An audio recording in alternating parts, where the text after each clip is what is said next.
like the concept of, the smart driver awards?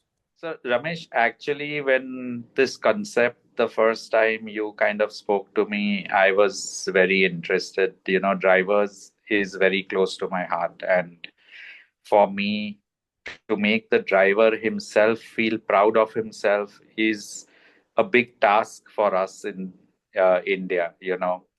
Uh, whenever I have interacted with the driver community, I have always given them this example कि boss आप जब मंदिर जाते हो तो स्नान करके वहाँ नए कपड़े पहन के जाते हो, दाढ़ी बाड़ी बनाते हो, और फिर वहां जाके आप मंदिर में दक्षिणा देते हो। ट्रक आपका एक्चुअल मंदिर है जहां से आपको पैसा मिलता है, पैसा देना नहीं पड़ता है उधर, और फिर भी आप लोग यार नई दाढ़ी बनाते हो, कुछ नहीं, etcetera, and it really strikes a cord with them. But the problem is that they feel all excited when we talk to them, and then they go back their own way. And the only reason for that is because the way they are treated at both ends of the spectrum by our very own users of the trucks, which is basically the people who transport lakhs of rupees of material in their trucks.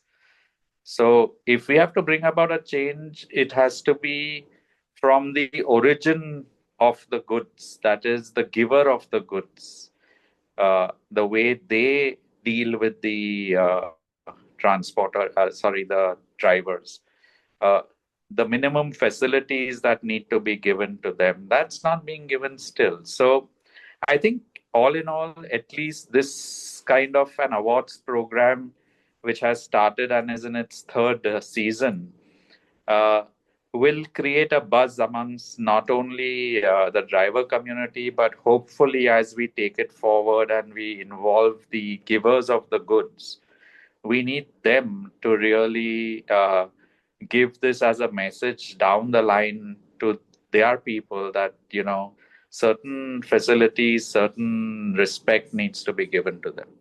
I think, Ramesh, you've come a very, very long way since we last met at the cricket club. Yeah, you're a man who actually took up what I believed was completely a lost cause.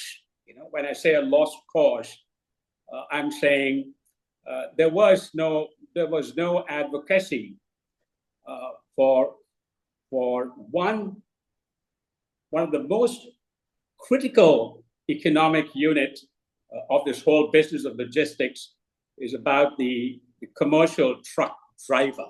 Yeah, and the fact that you single-handedly and singularly took up this cause, I think deserves a great applause. Congratulations, and a big thank you, because this is a subject so very close to my heart, and that's why I always address you as the Bapu, of the commercial truck driving community. Okay, now quickly, the reason I say this, and I think it's a very important point. The reason I say this, that you have quite a few medley of cargo transportation. You have air cargo, you have ocean cargo, you have rail cargo, and you have road cargo transportation. Now, when you look at air cargo, the guy who actually drives the cargo across the skies, yeah, a very uncluttered sky, in great comfort, in a very, very healthy circumstances, enjoying all the benefits of the corporate world, and with a great social standing. Almost similar is the case of talking about ocean cargo transportation. The man is called a captain, the one who actually maneuvers this vessel. Again, living in great comfort, with emoluments and compensations that probably run into hundreds of thousands of rupees. having a great life, great social position, great everything. Now you come down to the rail cargo.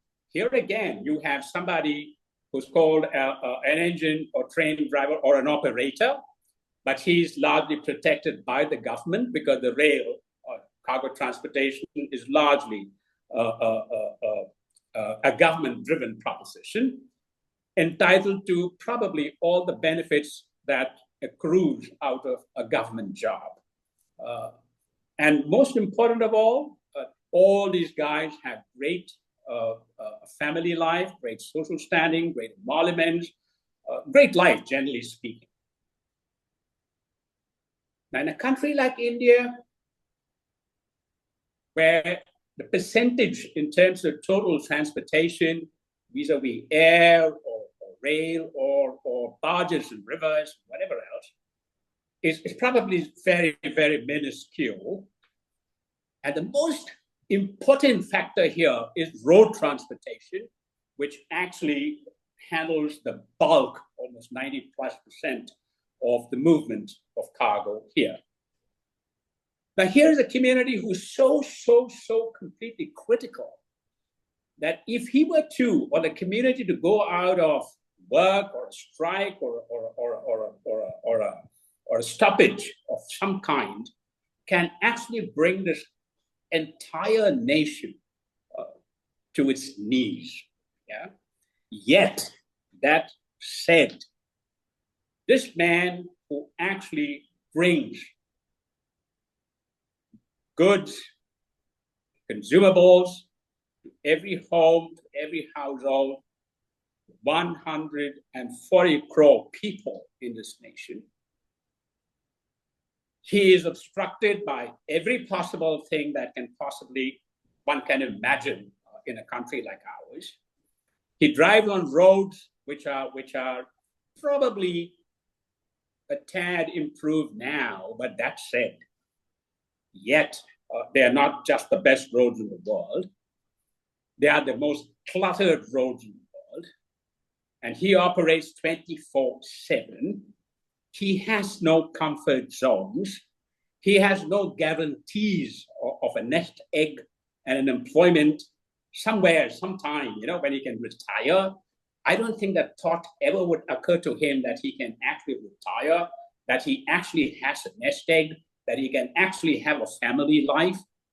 Here's a man who actually sees the white dashes on the road, the ones that demarcates the road between left and right. He sees those white dashes going under his bonnet 24/7, virtually all his life. And such a critical component of our economy is our commercial truck driver. And I don't think there's anybody ever gave a thought about this one person.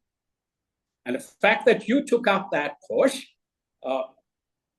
makes you, in my eyes at least, a very, very extraordinary person. And that's why I said congratulations and thank you. When it comes to driver award, again, I have been working for logistics industry since almost 25 years now, and have seen that driver is a backbone. And when I say that driver is a backbone, I really mean it. And this is a most neglected community, though there has been improvement nowadays. So this has really contributed major role when we really reward any driver. I have been witnessing various award functions and interacting with driver community personally. So, even if we, offer a cup of tea, it's a reward for them. So, whatever activities, especially the driver award you're doing, that is a fantastic initiative and you should continue forever.